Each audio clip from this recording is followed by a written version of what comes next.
Today I wanted to do another video where I cover everything from the lesson again. So it might be a little bit longer of a video, but I wanted to make sure that I gave you guys a lot of examples. So I wanted to do a first example where we're practicing long division, and then we're going to look at synthetic division so we can see the similarities between the two. And then we'll look at some different types of questions that can be asked of you either through HRW or on the test.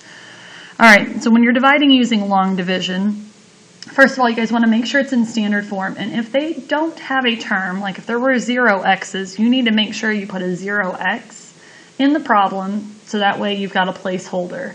And then you put your constant. Whenever you are starting off, look at your x and ask yourself, x times what would give me a 3x cubed? Okay, so that would be a 2x squared, or a 3x squared, I'm sorry. Okay, and I'm going to keep my x squareds lined up in a nice column. So when you're dividing, you take your quotient times your divisor. So I'm going to take 3x squared times x. That gives me my 3x cubed. And I'm going to take the 3x squared times the negative 2. That's going to give me negative 6x squared. And then when you're doing long division, you subtract your values. So if I subtract, that's going to change those signs. So my x cubes have canceled. Now I have a 10x squared. I'm going to go ahead and drop down my next term. And then I'm going to repeat the process. So I'm going to ask myself x times what would give me a 10x squared? And that would be a 10x. So take your answer and distribute it back through. So 10x times x is the 10x squared. 10x times negative 2 is negative 20x. Again, I'm going to do subtraction, which is going to sign change. My x squareds cancel. Now I have 20x. Drop down your last term. And again, repeat the process. X times what is 20x? 20. Distribute that back through. So you get the 20x. 20 times negative 2 is negative 40. Okay, again, we're going to subtract, which is going to sign change. My x's cancel, and I have a remainder of 50. Now, they can ask you different ways of writing the remainder.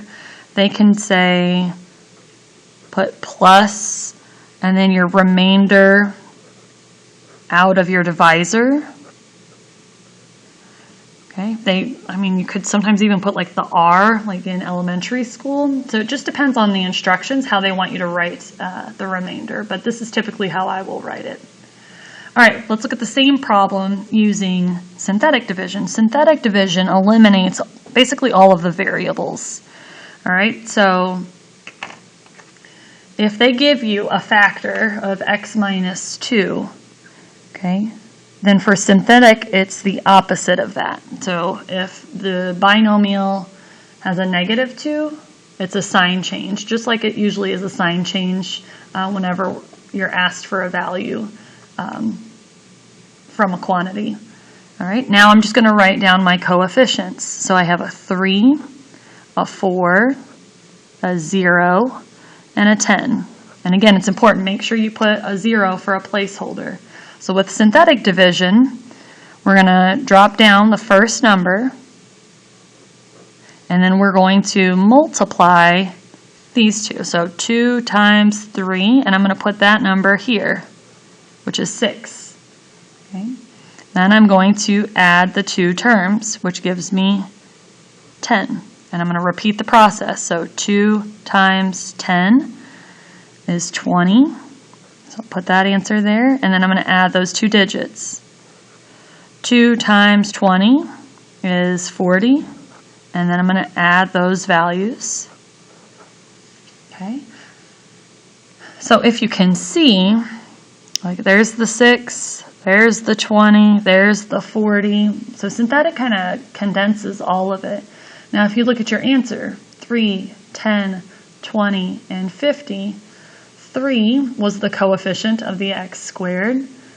then there's your 10x, there's your constant of 20, and this last number is the remainder. Okay.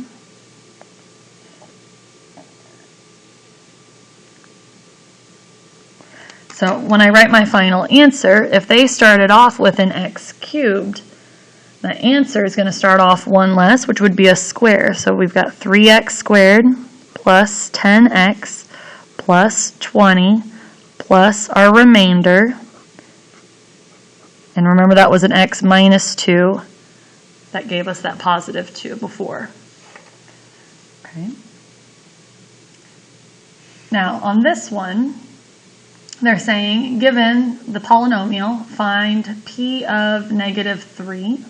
Okay, so they're writing the notation a little bit different. Instead of giving it to you as a binomial, they're already telling you what the solution is for that binomial, okay, using synthetic substitution.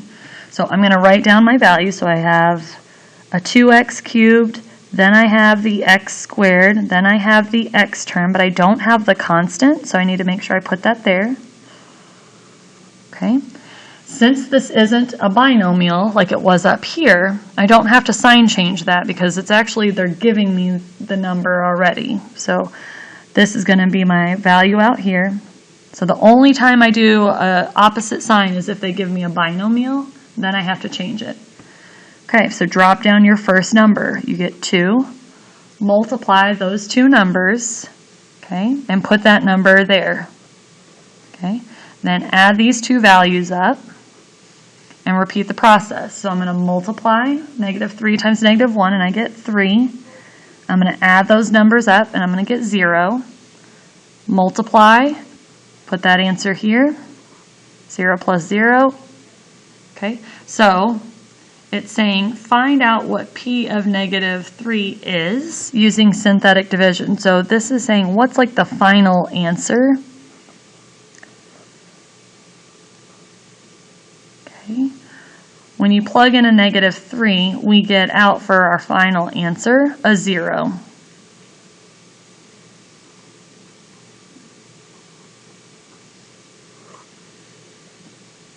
Okay, let's look at the next one. So again, I'm going to write out my coefficients. So here's a 1, then my x squared, then my x, then my constant. They're telling me that I'm going to substitute in a negative 3. I'm going to drop these values down so I get 1, multiply, negative 3, add, multiply, add, multiply, add. So when I plug in a negative 3, my answer is negative 19. Okay. So basically what they're saying is if you guys plugged in negative 3 here, and there, okay, well, let me grab a calculator, I'll show you.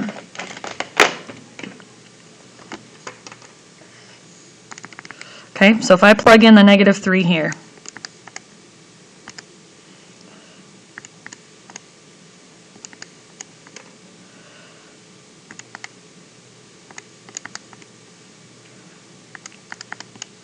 I get out the answer is negative 19. So synthetic substitution is just basically a different way instead of having to do this stuff like in your head. Instead of trying to see that this is negative 27 and then what's that number, this lets you see that the final answer is negative 19. Okay, so it's a fast way of figuring out what that value is. Okay, so then let's go to another different type of question where it says they're going to give you the polynomial divisor. Okay, so they're telling you the divisor and the dividend. This is the number that goes underneath, like long division. We're going to find the quotient and the remainder, and they're telling me how to write the specific answer this time. So they're going to say, make sure you write the divisor, whatever your quotient is, and then you're going to say plus, and then you're putting the remainder. So I'm going to say negative 3x squared plus 20x minus 12. There, that's my dividend. And then my divisor is x minus 6. So we're just practicing long division again. So x times what is negative 3x squared? Well, a negative 3x. Distribute that back through. Negative 3x times x is negative 3x squared. Negative 3x times negative 6 is positive 18x. With long division, you see what you have left over, which means you're going to subtract, which sign changes. Those should cancel out. 20x minus 18x is 2x. Drop it down, and then repeat the process. X times what is 2x? 2. Now distribute that back through. So 2x, negative 12. We're going to subtract, which changes. And in this case, I have no remainder. So they said write your final answer in the form that you've got your divisor.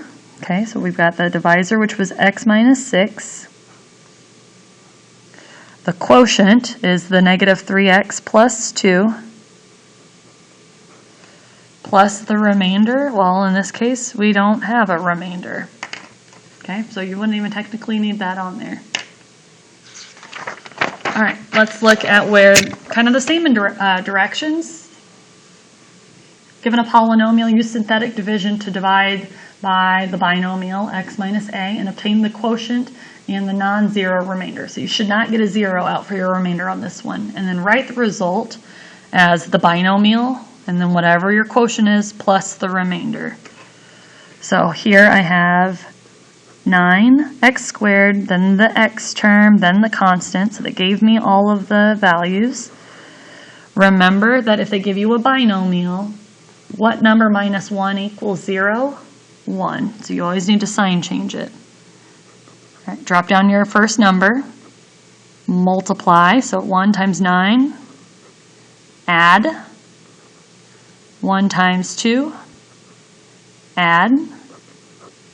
Okay, so if they started off with an x squared and we divided it by an x, this is the x term. So if this was an x squared, this is going to start off with an x. So this is 9x plus 2. Remember, this is my remainder.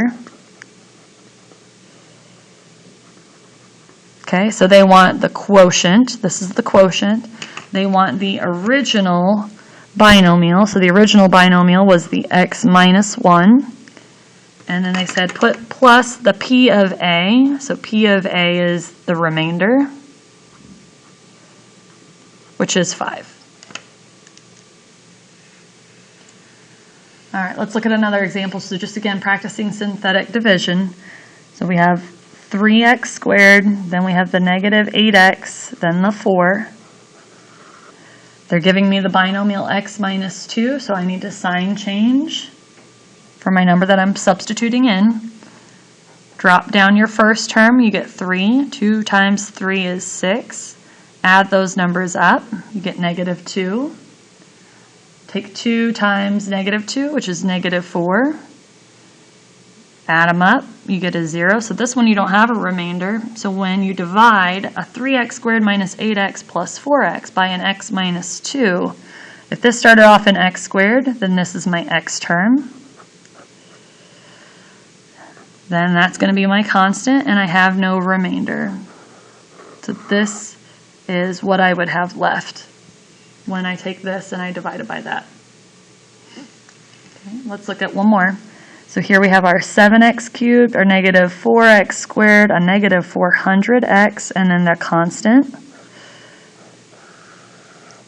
Okay, if they give me x minus 8, I'm going to change the sign and put positive 8. Drop down your first number, multiply, and put that number here. And then add these up. Okay, so we get 52. All right, so 8 times 52 is 416.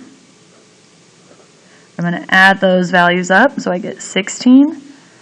8 times 16, and you're going to write that one down, so you got 128. Add them up.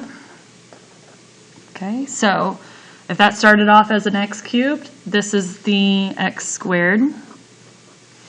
This is the x term. That's my constant. And then my remainder, I'm going to put plus 28 out of the divisor, which was x minus 8.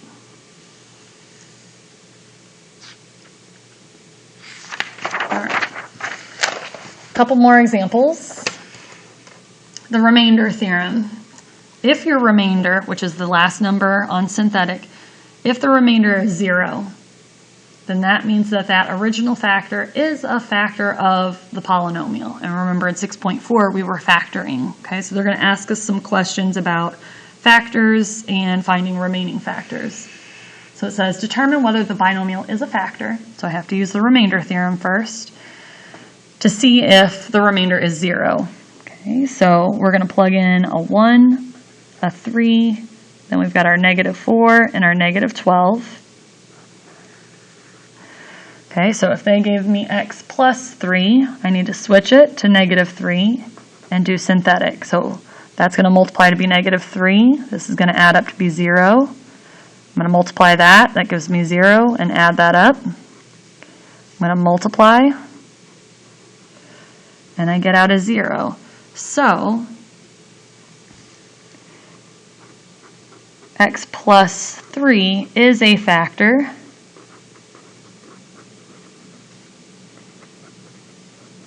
Since p of -3 equaled 0. All right, so now it says, okay, if so, find the remaining factors. Well, if this was x cubed, then this becomes x squared. I have no x's. You can put it there if you want. And then I've got my -4. Okay, this is the difference of two squares, which factors into x minus 2 and x plus 2. So here are my remaining factors. Okay, let's look at another one. So I have 1, -3, -6, 4, and 5. I'm going to substitute in a -1, drop it down, multiply, add, multiply, add, multiply, add.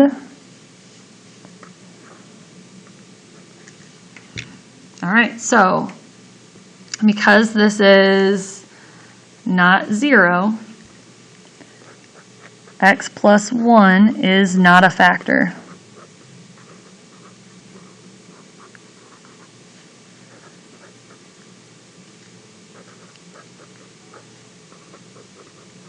Since p of -1 did not equal 0.